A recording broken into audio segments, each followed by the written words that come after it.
We want to help RV newbies get all set up at their campground, so check out how we set up our RV in 6 easy to follow steps.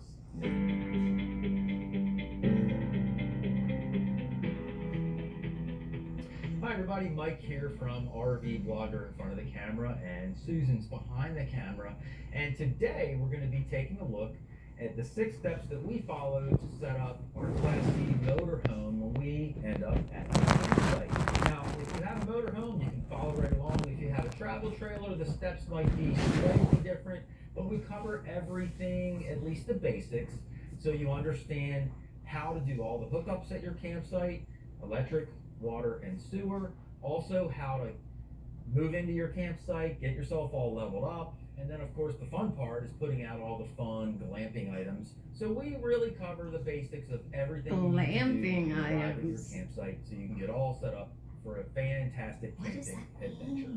Hey, if this is your first time seeing us on YouTube, welcome to our channel. Thanks for being here. And if you've seen us before, hey, welcome back. We're sure glad you came back to see us again.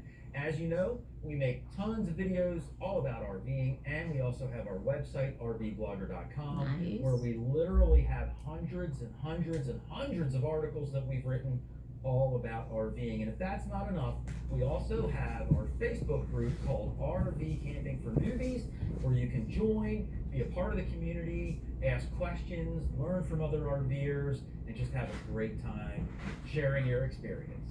So without further ado, let's get into how we set up our Class C RV, and you can follow along with our 6 easy steps. We also have a checklist that we put together, and all you need to do to get the checklist, you can download it yourself, is just go to our website, rvblogger.com/setup, and that'll have the checklist where you can download it and keep it on board yourself. It's a very basic checklist. It's not like every single detail you need to know under the sun, but it's enough to make you think, okay, what do I need to do now? Why am I doing it? What do I need to do next? You'll be able to use it, get set up, be in great shape. So when we first pull up to our campsite, one of the first things we do is just pull up and take a look at the campsite. And then we hop out and we walk around our campsite a little bit, because we want to get the lay of the land. We want to see where the hookups are located. We want to see if there's any branches that are hanging over that might be in the way. We want to know where our picnic table is, where our fire rings are. And we want to kind of see where's the most level spot to park, so we don't have to do as much work with leveling up. Now, when we're backing into the space, there are a couple things that you can do to make life a little easier when you're backing in. If you have someone with you, like we always have Susan with me, she hops out and stands behind the RV while I'm backing in, and we'll each get on our cell phones so we can communicate easier instead of just winding down the window and then having to yell at one another. And another great tool that you can use to help you to back up is to install a wireless backup camera. Now, Susan got me this one for Christmas one year, and I went ahead and installed it, and now we have a beautiful view whenever I'm backing up. So now I've got Susan behind the RV, and I have my backup camera, which is a perfect combination to be able to back into any site. So now that we're all backed into our spot, we're going to walk around and see if we landed the RV where we intended to. We don't always get it on first try. So let's walk around and see where we are. First of all, you'll notice we're pretty close to all of our hookups. We've got our sewer hookup right here, and then we have water and electric. So everything's pretty much right near the back of the RV where it needs to be. So we're in good shape on this side. We don't have any slide outs on our RV, but if you did have slide outs, you know, you'd want to make sure you had enough room on this side of the RV that you didn't hit any of this stuff or hit a tree branch or anything like that with your slide out. So that's another important consideration. So this side of the RV, I'm not as thrilled with as the other side. But on this side of the RV, you can see how our side door lines up with the rest of the campsite. And I don't know, I kind of feel like when you come out of the RV, you know, I don't want to make a wrong turn and go tripping over this big thing. So in my mind, we should probably back up a little bit and get clear of that. But we're in good shape as far as where the picnic table is located, where the fire ring is located. And another big thing to think about is that your awning can fit wherever you park as well. And we have plenty of room on this side of the RV for our awning to extend, not hit these tree branches above, and everything should fit just fine. So the only real adjustment I think I want to make to our camper on this campsite is maybe just to back it up a few more feet so that the side door is clear of the tree stump. Now it's time to level up and then put the chocks in place.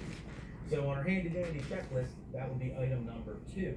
Now, you can probably tell that we're not very level where we are right now, but we found a pretty cool app. It's just a bubble level that you can pull right up on your phone, and then we can put this right on the RV and tell how out of level that we are. And then that kind of gives us a rough idea as to how many blocks we think we'll need to go ahead and get her nice and level. Now, there's a couple reasons that you want to make sure your RV is level. First of all, your refrigerator has to be pretty level for it to cool optimally. For it to be as efficient as it possibly can be, it needs to be as level as possible. And the other reason you want it to be as level as possible is just so that you're comfortable when you're walking around inside. It feels really weird in there when you're not level. You kind of feel like you're always off balance, or at least I do. And then the last reason is a safety reason, and that is if your RV is not level, then that's a situation where it can roll, and you never want that to happen. Now, we always use chocks to make sure that doesn't happen, but the more level you are, the less likely you are to have a problem with rolling in your RV. So let's get started figuring out how unlevel we are, how many blocks we need to install and get blocked and chocked so we're in great shape. Now, some RVs have the luxury of having automatic levelers. You push a button and it automatically levels up your RV, and that is terrific if you have that feature. We don't, so we just do it by hand with our leveling blocks. Not a big deal, just takes a couple minutes to do it. Now, what I need to do in this particular situation is the back wheels need to go up about 3 blocks, and the front wheel needs to go up 1 block, and I think that'll get us very level, both front to back and side to side. Both matter in your RV for you to feel comfortable inside, and again, we want to get the refrigerator as level as possible as well. So, when you use your blocks, all you do is kind of build a bridge. So I have 3 blocks down, then 2 blocks down, then 1 on top. And I have to do this twice because I have 2 wheels in the back of my RV. So I just make one, slide it in position. All right, now, since we are so out of level on this campsite, it's just a very unlevel campsite, we have to come up 3 blocks. Now, in order to come up 3 blocks, I have to use 6 blocks because I'm building a pyramid. So it's 3 on the bottom, 2 in the middle, 1 on top.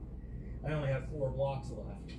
So this is why it's important to carry 2 sets of 10 with you when you're out and about. So we happen to have 2 sets.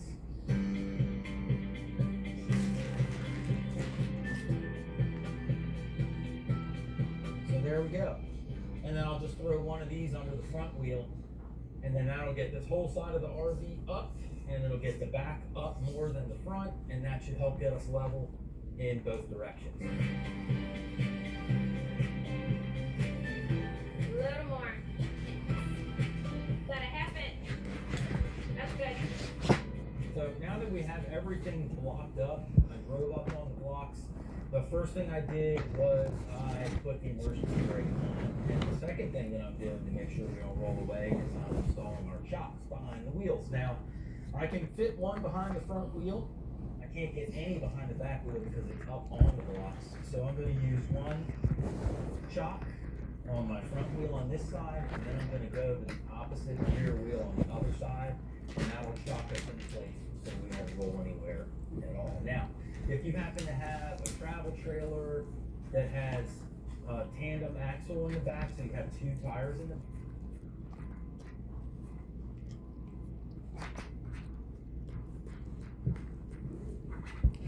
Russ Phillips was nothing more frustrating than dealing with the suspect.